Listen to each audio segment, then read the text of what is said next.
we are going to take a look at the share screen functions.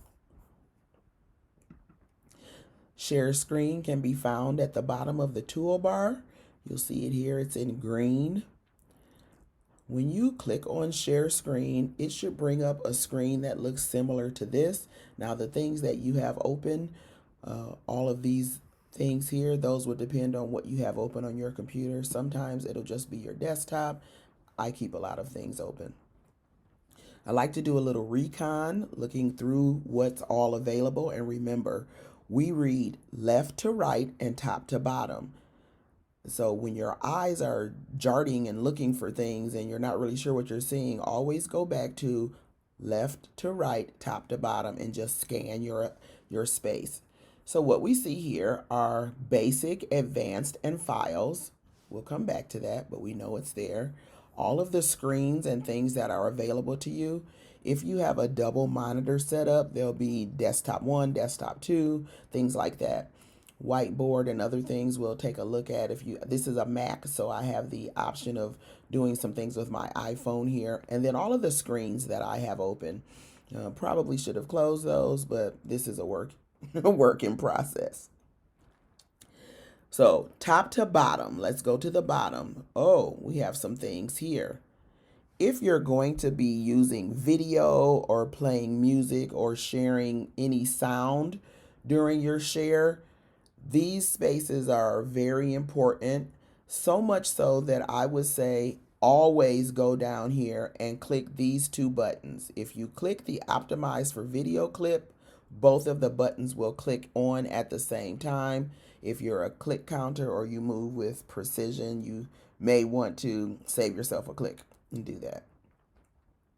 Then over to the far right, we have the share button. Remember, Zoom does everything in blue, so look for the blue and that tells you what's active.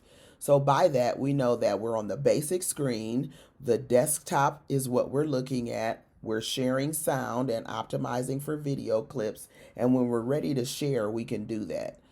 So Zoom in blue means this is what's active. I touch these, you see how they change to blue. Let's go over to the advanced setting. Going back to the top. Zoom has some additional new things that you can do. I have not tried or played with all of these yet. Those will be coming in future lessons, so stay tuned. Slides as a virtual background. If you had a slide or a picture that you wanted to put up and you wanted it to become your background, you could create that space there. We have an easier way to also do that background. So that one, and it's also in beta, which means they're testing it. I haven't touched that yet. Portion of the screen, I've tried this one, and this one will basically allow you to highlight the portion of the screen that you want to share, and that's the only thing that people will see. I found it very cumbersome. Also being able to see all of the things, so it's available, not that big of a deal. Music and computer sound only. I do utilize this. We're actually going to turn it on at this point. When you share music or computer sound only, we do this in our church. We have the ability to play background music, and so there'll be worship music on a lower level playing so that we can still have conversation. And I don't have to share my video, like go to YouTube. I can actually turn that music on my computer. And when this is enacted, you can be talking in the meeting, but they will hear your music or the computer sound only. So they'll be able to hear your music, but they'll still be able to see you. You can also talk as well. So this one is that they're sharing music or computer sound only. And so you have the option of speaking into your computer because you're using your computer mic. They can talk, but then you can also play music in the background and whatever's on your computer. So if you're going to use YouTube, you know that they often pop up commercials. You'll have to be very careful to make sure that the commercials don't play through depending on what type of a meeting it is that you're setting up. This is a good one though if you want to play background music. It's a good one if you uh, I don't know, have an intro or a breakout room or something where you are inviting people into the meeting and it's quiet networking time. I enjoy it also, like we said, in the worship space because we can switch who's playing music very easily by stopping the share, and then the next person can pick it up and share, and it moves very quickly. We'll talk about teams, I'm sure, in another component of this training. That one is key.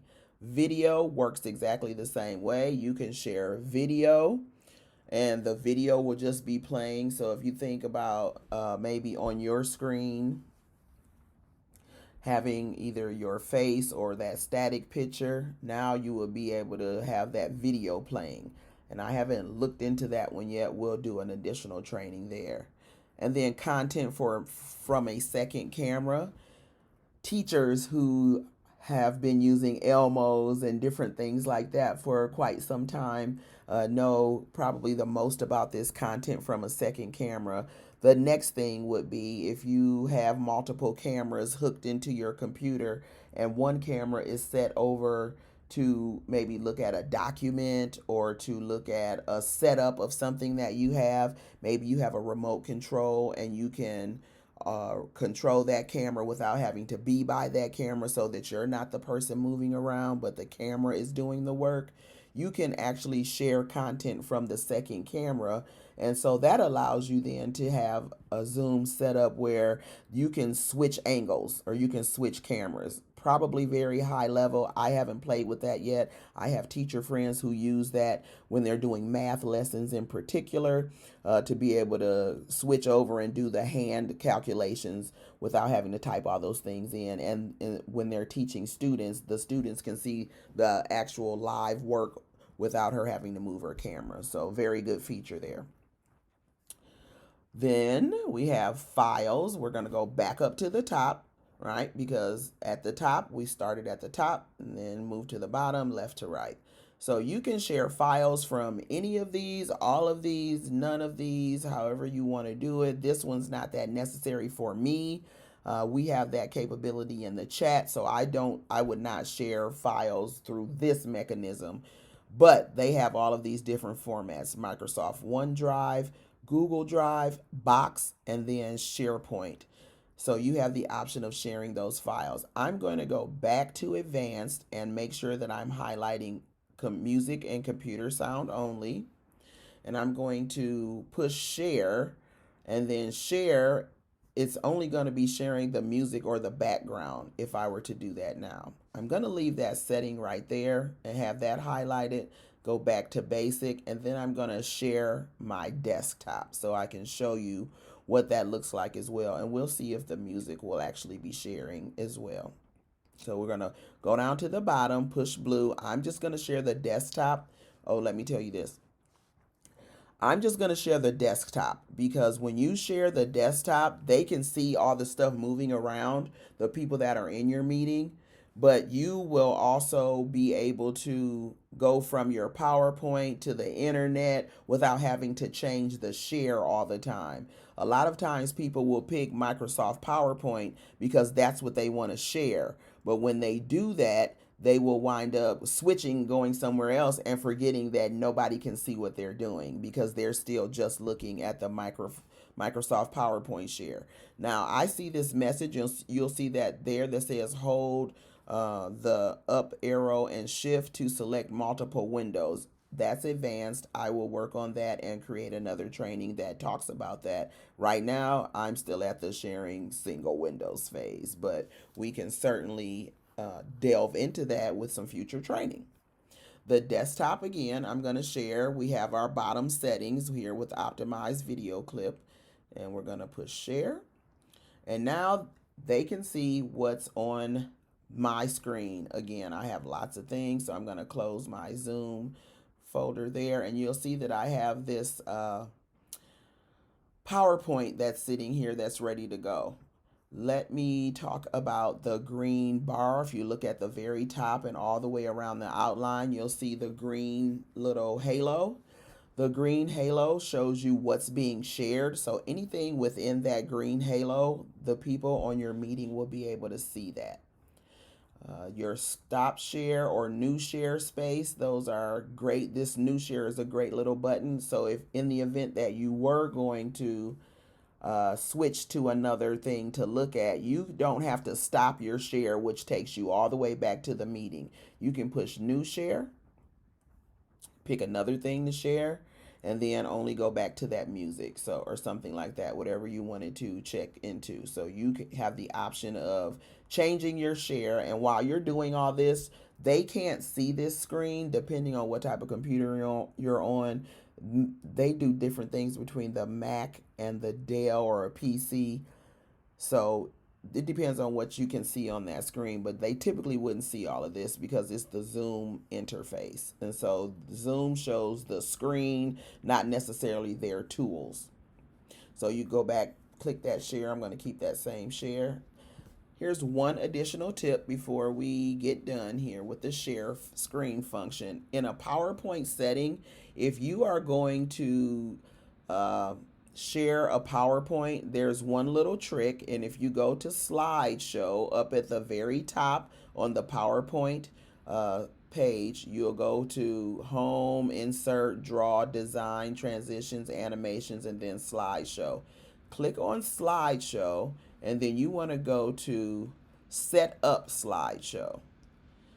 If you have the slideshow set up to be in full screen, the PowerPoint takes over your whole screen, and then sometimes you can't get back to your Zoom settings without exiting the PowerPoint.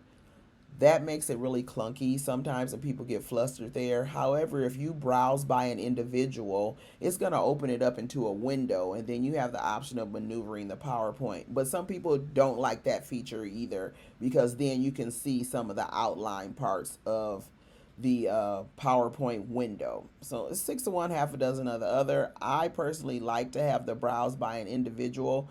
In a meeting setting for a presentation. If it was a professional thing, I may just use the full screen model.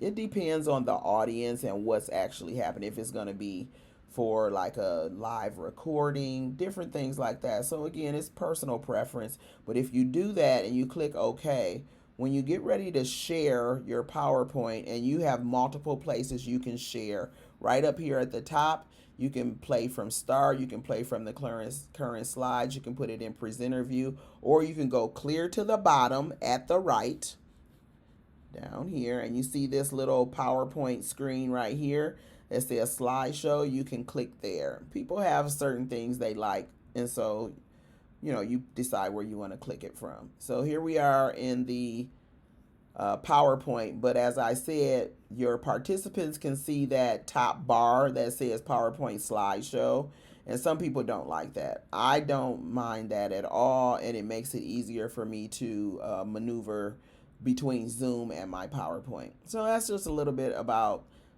the stop share, the share feature.